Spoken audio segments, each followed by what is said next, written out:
Testing, testing, one, two. Okay, so it looks like the live hopefully is working now. Let me know if you join the video while I'm still doing this, if the audio and the video is coming through for you. Just going to go through and check that the technology is working before we get started. My name's Simon Good. I'm a professional mediator and I do training, conflict resolution training, managing difficult conversations, assertiveness skills, de-escalation, that kind of thing. A lot of the time with organizations, they get me to come in and run training workshops for groups of staff. And I've decided to start a YouTube channel and put some of the content that I talk about when I'm running these professional development workshops online, available for free. So if that's something that you're interested in, please consider pressing like and subscribe. As a brand new YouTube channel, it's incredibly helpful for me if you'd be willing to do that. So thank you in advance if so. So these are the topics that I'm going to be covering. I'm looking at the topic today specifically of you've got staff who keep using their phone.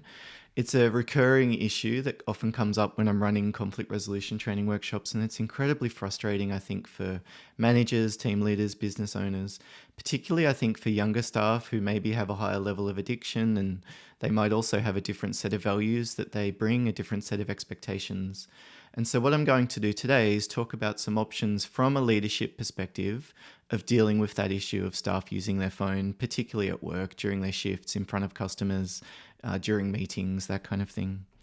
So at the beginning, I'm going to talk about some options that we have for strategic analysis, looking at the situation and trying to figure out what's going on. And that's really helpful then to develop options. And I'll talk about even some of the ways that we can refine those options as we come up with a practical plan that might work. I'll then talk about some actual example phrases that you can use. So this would be an example of raising it in a less confrontational type of way. This would be an example of using what's called a positive confrontation, so upping the ante a little bit. I'll also then talk about how to escalate the assertiveness further, drawing the line, holding on to boundaries, and then once you've clarified expectations, and if the other person's still not following through with it, I suppose you'll need to make a decision about how long you'll be able to tolerate that. And at some point, you'll need to reach the point where you give them an ultimatum.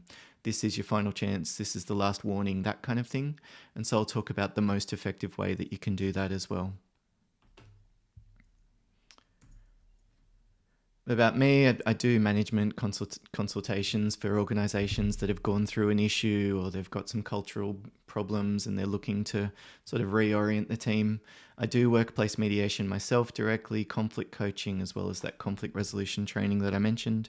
This is my podcast. If you're interested in other resources and you'd also be interested in audio, feel free to check that out too. So I mentioned that this issue of staff using their phone is something that comes up pretty frequently, and it tends to look something like this. Maybe the first example there, you're running a busy restaurant and you notice a staff member using their phone. It looks like number of tables are waiting to be cleared and customers are giving dirty looks. So, I mean, that would just be such a tough spot to be, especially if it's your restaurant and you're watching literally customers who may not be as likely to return just because of something that staff are doing. And then you also don't want to overreact and be overbearing and jump the gun and come across as too full on, in which case you might trigger defensiveness and resistance in the staff that you're dealing with. Maybe it's the second situation there. You're a contractor working in construction and the younger apprentices are constantly on their phones and not paying attention, which means that they don't help out unless they're asked. I hear this pretty frequently, people talking about the Generation Z, the people in their early 20s coming through and joining the workforce. And they really need to be spoon-fed instructions and directions. I don't know if that's your experience working with junior staff. I'm not sure if it's a lack of capacity to show initiative or maybe just a different set of expectations. They don't want to do something that's going to make a mistake. Maybe they're more sensitive to that type of thing, like standing out and getting something wrong. Or maybe they haven't just been taught this way of dealing with the world that you need to show initiative and go for it. My wife works at a university and she was talking about interacting with some high school teachers who constantly give her the feedback of, you need to tell them very specifically what to do. Go to this website, type your name, type your last name, type your date of birth, like very step-by-step kind of thing. And it's certainly, in terms of my wife's perspective, probably more than she expected. Or maybe you work in an office and you've got a particular high performer who keeps making unexplained, lengthy visits to the men's room. They can be away from their desk for over an hour. Once you heard what you thought was a roulette wheel sound coming from the next cubicle. I suppose this particular staff member might be indulging in a little bit of gambling during their extended visits to the toilet. And in all of these situations, you can easily imagine that there are different factors that are contributing here. And so it would make sense then to take a different approach. And as we develop our capacity for dealing with workplace conflict, that's often something that I notice is that instead of a knee-jerk reaction and a default way of dealing with difficult conversations, for example, or giving feedback or whatever it is, people start to develop more of a capacity for flexibility. And this would be an approach that works with this person, but I'll need to do something different next time around, or with this other person that I'm dealing with. Or it's sort of just looking at the situation case by case, the people involved, what are the factors that are contributing, and then making a decision about how to respond versus just, I guess, reacting on the spot. It's tough as well because you might be working in an organization where that's the culture. It's very reactive. There's not a lot of foresight, and your manager might be very aggressive and too full on and pretty inconsiderate as well. And that puts you in a tough spot because you're needing to create more of a positive culture, but you've also got probably a limited capacity to influence the situation. So at the outset, in all of those different scenarios, and if you're dealing with staff who are using their phone, it's really important just to pause and think about what's most important here. It would probably be something that it's worth doing something about, but you might consider the timing. When is going to be the best way to raise this? Don't want to do it at the start of a shift, just as customers are coming in, for example. Maybe it's better to wait until the end of the shift to go and talk to that person about it. Or maybe we've got these other junior members of the team who have just come on board, and we really need to create a sort of consistent culture where people aren't using their phones. So I need to clamp down on it right now, because if not, everyone might get the sense that this is something that's accepted, and then the behavior spreads. So it's just pausing and thinking, what's going on right now? Who are the people involved? If I push it and if I decide to be firm and they get upset, what's the worst case scenario that might happen? I suppose they might quit, or I'll need to put them on a performance management plan or something like that. And you might need to consider, is that something that you can tolerate? Have you got time for the work involved in the performance management type of stuff? Is this an absolute key important member of the team and you don't want to use them? Well, then you probably wouldn't want to risk then the chance of upsetting them to some extent. It might even just be that letting them use their phone is the lesser of two problems that you'll have to deal with. Losing the staff member would be a worse situation to be in. You should also think about things like, what is a good enough option and what do you ideally want? A lot of people tend to get stuck on, this is how it should be, this is fair enough, this is common sense. And I'm constantly talking to them when I'm doing conflict coaching and saying, common sense might not be as common as you think. Where did you get the idea from that this is respectful or professional or appropriate or suitable or okay or whatever? We've all got a different take on that. What's respectful for one person will be different for the next person. So for you, in terms of what do you ideally want, what I'm talking about there is behavior. What do you want them to do? Do you mind if they check their phone quickly, but they're not taking calls? Is that acceptable? If they let you know, their kids are sick, they've got a babysitter, or they need to check messages from the school. If they give you a heads up ahead of time and do it without customers in the room or in the office or in the restaurant, is that suitable for you? Like, what's your minimum level that you'd be willing to accept? And then what are you actually hoping for? Just clarifying those two things means that we can start by aiming up here, but we don't end up then negotiating down past the point where that's kind of like our minimum level that we could agree to. You might notice as well, as I'm doing these types of training workshops, I always talk about language like, is that something you can agree to, or is that something that you can live with? A mistake people often make is to use language like, are you happy with that? And of course, can you put your phone in your locker? Are you happy to do that? Of course, they're not happy to do that. They hate doing that. I'd say something like, is that something you can live with? Is that something that you can agree to? Is that something that you can make work? Are there any issues with that? Just acknowledging the fact that this sucks. We all want to look at our phone, and especially if you've got junior staff member, it's a lot more important to them than it is to you. So just be empathetic. You don't have to be cruel. At the same time, you might decide just to be firm. or where is there a level of flexibility there? You might also think about your options. I mean, you could talk to them about it directly. You could send an email about the issue to the whole team. You could think about a formal warning or something like that. You could get somebody else involved, like talk with a senior member of the team and get them to talk to the staff member. There's a whole bunch of different options that you've got, and it's worth pausing and just thinking about what can we do here before we make decisions. That's sort of that inner circle, the circle of control, and that tends to be most fruitful when we focus there. The next circle out is this circle of influence, and effective leaders, effective managers often find ways to expand their circle of influence, creating connection with the people at a deeper level, giving them insight into the customer experience and what happens when they observe stuff using their phone, talking to other members of the team about this issue and getting their ideas on the topic. That might encourage buy-in, and then they start to pull other people up on the team when they see them using their phone.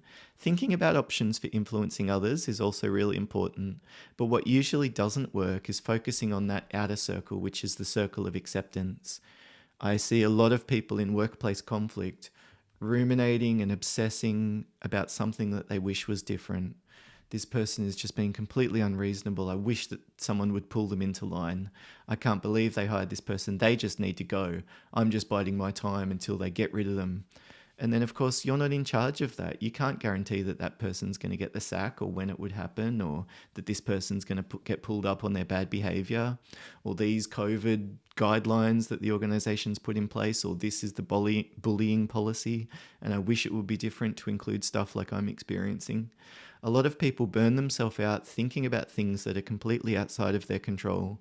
This will happen. Your brain will start to focus and identify these things as wishing they were different, but that's not going to be helpful for you. I would walk my brain back almost down to that lower level of detail and think about, well, right now, let's just come up a list of things that we actually can do, and then we can make a decision after that. You might also think about the different types of conflict. If it's relationship conflict, in this example, maybe the person's using their phone because they feel hard done by, they don't feel appreciated, they, I don't know, want to get back at their team leader or something like that, or they've seen other people doing it and they're the only one being singled out, so what's the point anyway? Relationship conflict often comes about as the interaction between two people, you and the staff member or two other staff. Structural conflict might be things like the person has too easy access to their phone. If they carry it around with them in their pocket, then of course it's more tempting for them to pull it out and have a look. So having a place where, like a locker, for example, that staff can use to store a bag with their phone and other stuff, and asking staff to keep their phone in their locker during their shifts, that might solve some of the problems. So just looking for ways to, I guess, resolve this issue structurally, putting up reminders about what's expected in terms of phone use, having a break room that staff can go to use their phone in a quiet space if they need to take a phone call, so that they're not doing it in the office, which is disturbing other people. That might solve the problem in itself, and then you don't need to be firm and assertive. Let them take a call. They can do it quietly, and then the distraction issue isn't such a big issue anymore. Values conflict, though, is a really important one, particularly around phone use.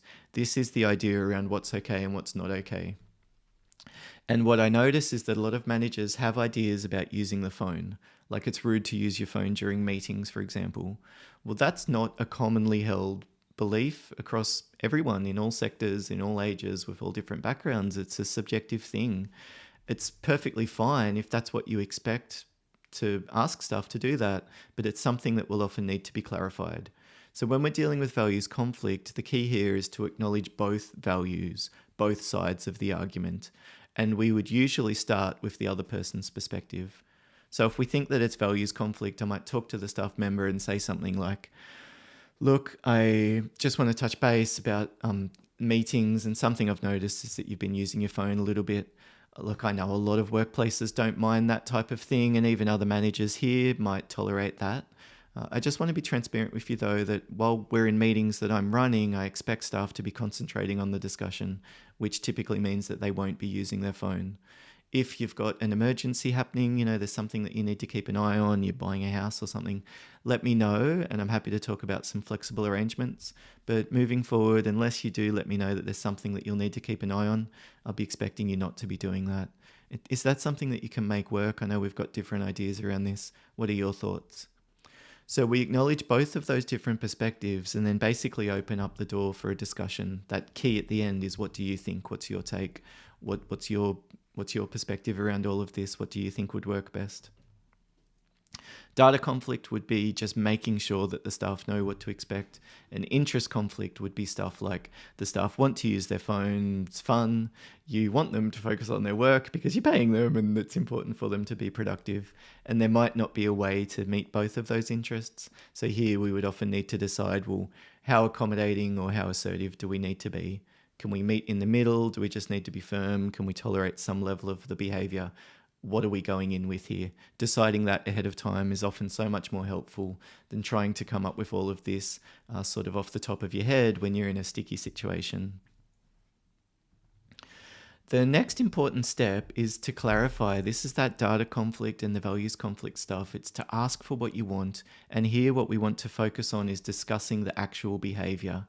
Be specific about what's expected. Is it absolutely no phones? Do you mind them checking it once every 30 minutes or so?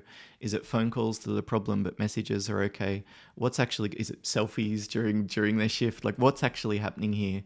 And be specific. Can you please stop doing that? Can you make sure that you're not doing that while this customer's in the store? If you need to take a call, can you go outside because it's distracting other staff? Outlining reasons is good, but what you want to do is to keep those reasons general and consistent. So if I said something like it's causing a distraction with the other members of the team, I know a few of them have trouble concentrating at the best of times. And then the staff member says, well, I'm not the only one using my phone. What they're trying to do is to almost invite you into a side road in the conversation. It's like, let's have an argument over here. And what will be most effective in most cases is to just stick to where you want to go. And I would just keep the reason then general and consistent. I'm not the only one doing it. Yeah, I get that, and there might be other people that I need to talk to as well. From your perspective, though, is that something that you're willing to do to stop taking calls, just given the fact that it's distracting for others? So I just keep coming back to that same reason. It's the distraction. There is a policy around using your phone in the workplace. I'm sorry, my hands are tied here. Oh, but come on, what's the big deal? I'm getting through all my work. Yeah, I can see where you're coming from. At the same time, we do have the policy, though, to manage, and there's really nothing that I can do. It's the policy. It's the policy. It's the policy. They're inviting me into this argument and debate, but I'm just not going to engage. It's one of the ways that we can be assertive in a very gentle way.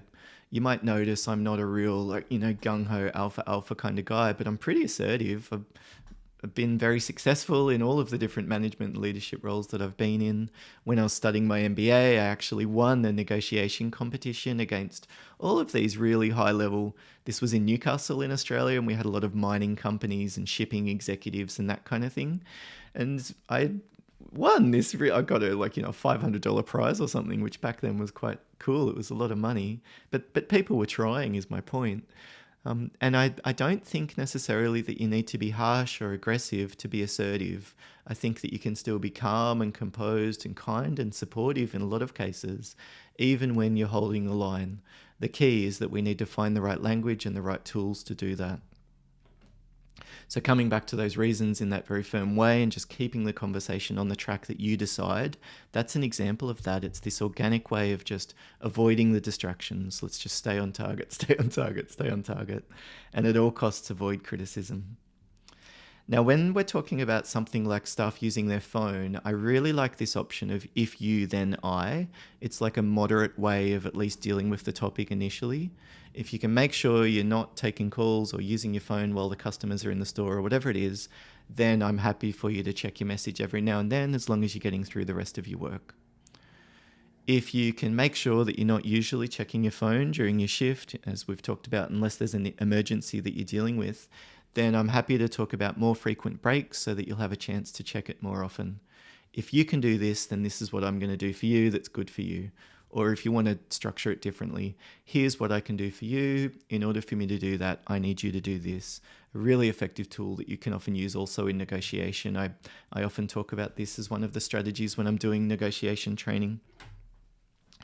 So if you're able to keep your phone in your bag during your shift and make sure, what do you want them to do? You complete all your paperwork each day, or you're responsive to customers, or clearing it as soon as each diner in the restaurant leaves, then I'm happy to talk about hourly breaks, similar to what a smoker might take, where you can go outside and use your phone for 5 minutes.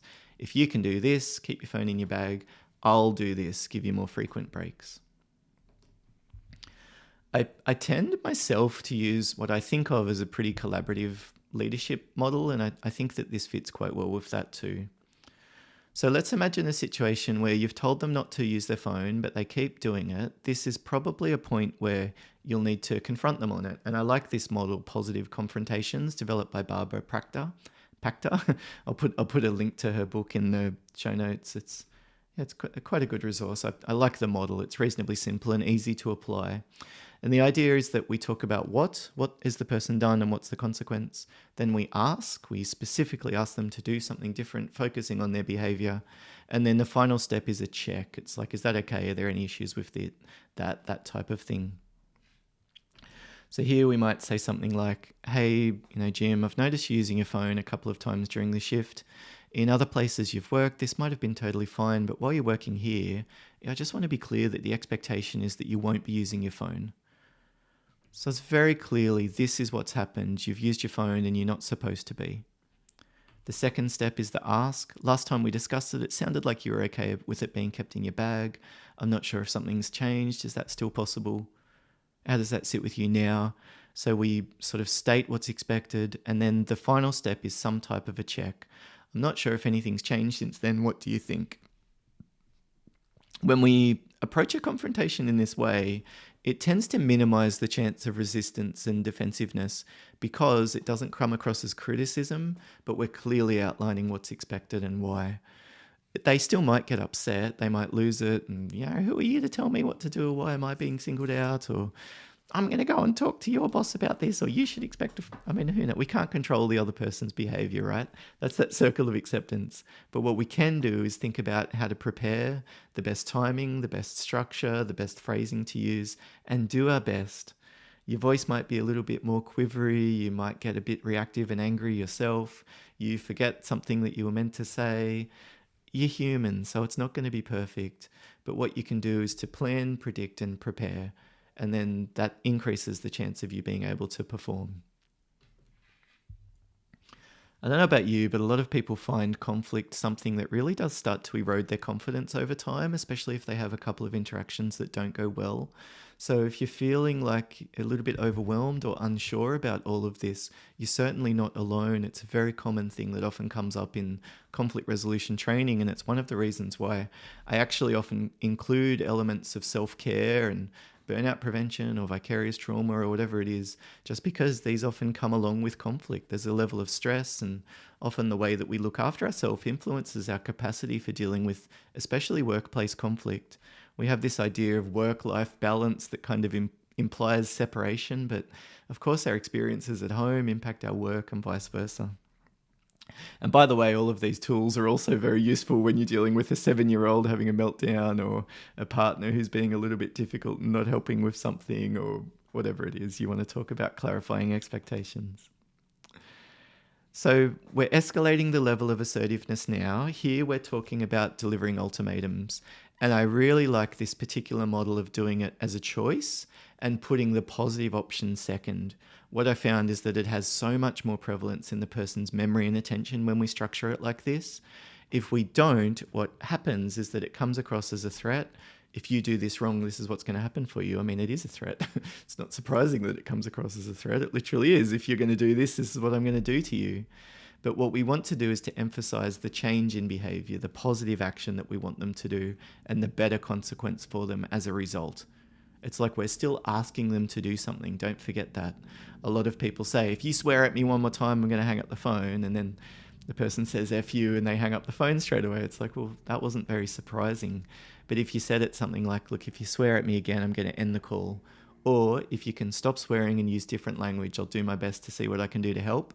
It's just so much more likely to result in behavior change. So the idea is we put the negative option first with the negative consequence, or the positive option second and the positive consequence.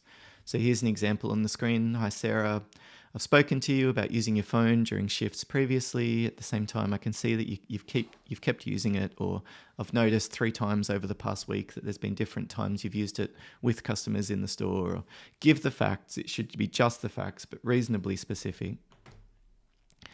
If I see you using your phone again, I'll need to consider a formal warning. This is the negative option and the negative consequence. If you keep using your phone, I'll need to consider giving a formal warning. I really like doing it in this tentative kind of way myself in some situations, because I often get overreactive and then I threaten something that's too strong, and then I'm in a bind because they do keep using it, and then I've threatened something like I'm going to sack them, and I think, oh gosh, I can't sack them, or I don't want to sack them, or whatever it is. And I wish that I hadn't made that threat, unfortunately, but that's something that happens. So I like phrasing it like this. I'll need to consider a formal warning. You're not locking yourself into anything. You're still giving yourself a little bit of leeway, but at the same time, you're emphasizing that this is important. I'm not just going to tolerate this. This is something that needs to change. Or if you can make sure it's kept in your bag during shifts, then you won't need to worry about any of that. And then you could even say something like, in fact, if I see it, you being more consistent, I'm happy to discuss additional shifts. This is that second part there, the positive option and the more positive consequence. If you can make sure you keep your phone in your bag, I'm happy to talk about extra shifts, or you won't need to worry about any of the performance management type of stuff. So I mentioned the stress that often comes along with conflict, and staff dealing with their phone is no exception. It's really important to think about self-care, and I like personally differentiating this self-care into these 4 different categories. When I'm delivering training with staff, I often find that resonates and it's something that they can apply. It makes sense. So just think about, what do you need? Is it rest? Sometimes it will be. You're just exhausted, and dealing with staff using their phone has been the tip of the iceberg, and like the straw that broke the camel's back, the last drop in and everything spilled over, and you just need a chance to fill up your bucket again. Or it might be resetting. Maybe you're angry and frustrated, and just having a shower, taking off your work clothes, going for a walk around the block with the dog might be something that helps you reset before you go and hang out with the kids or start cooking or whatever it is. Sometimes it's recharge. You're feeling drained. You just can't think clearly. And so moving away from the type of energy that you've been expending is something that often works. If you've been doing a lot of thinking, like you're going through spreadsheets or accounts or whatever, do something that's a little bit more creative, like cooking, or something that's just physical, like restocking shelves. Just think about where your energy levels are at and which bits of your bucket might need to recharge, I guess. And then, and I'm not talking about any spiritual mythical thing. I'm just saying, like, just pause and exercise a moment of self-awareness and think why you're feeling so drained. It might be that you've been concentrating on a particular type of activity for too long, and just shifting what you're doing might be a way to naturally let you restore a bit of balance. Or sometimes it's realigning. It's thinking about, I've been fuming and so angry about this staff member using their phone because I can see the problems that it's causing. I've raised it with my boss and I haven't gotten the kind of support that I was looking for. Maybe the realigning here is just to focus on what I'm meant to do. I need to remind them and stick to the rules, and where they breach them, this is what I need to do. Give them a formal warning, let my boss know. But beyond that, maybe that's it. That's my level of responsibility here. But when I've been carrying a much higher level of responsibility with a lower level of autonomy, that might be something that leads to burnout over time. So that realigning and just pausing and thinking about, am I overthinking this? Am I taking on responsibility that I shouldn't? Am I trying to people please? Am I trying to keep everybody happy? Am I overreacting? Am I catastrophizing the issue and it's actually not such a big thing, but I'm feeling like the staff are disrespecting me? Just pause and consider what's going on for you, and that often gives you information then about what you need. Well, thank you so much for watching. I'd love to know how you found this format of doing these types of training workshops. Again, if you'd be willing to press like and subscribe, it makes a massive difference. I'm just starting on the YouTube channel, so that really, really does actually help the channel grow. If you've got a question about anything that I've talked about, please feel free to leave a comment and I'll reply to you myself. If you've got another example of a case study, a topic, are there particularly difficult people that you're dealing with? Is there a particularly challenging issue that comes up in your role? Or is there something outside of work to do with conflict that you'd like me to talk about? Some of the self-care stuff, the assertiveness skills, de-escalation. What would be helpful for you? I'm prepared to just put out these resources for free, so I'd love to know what would be useful because that helps me to focus on the right areas. Thank you so much for watching. All the best dealing with the conflict that you might be managing, including staff dealing with their phone, and I hope that the session has been helpful for that one. Bye for now.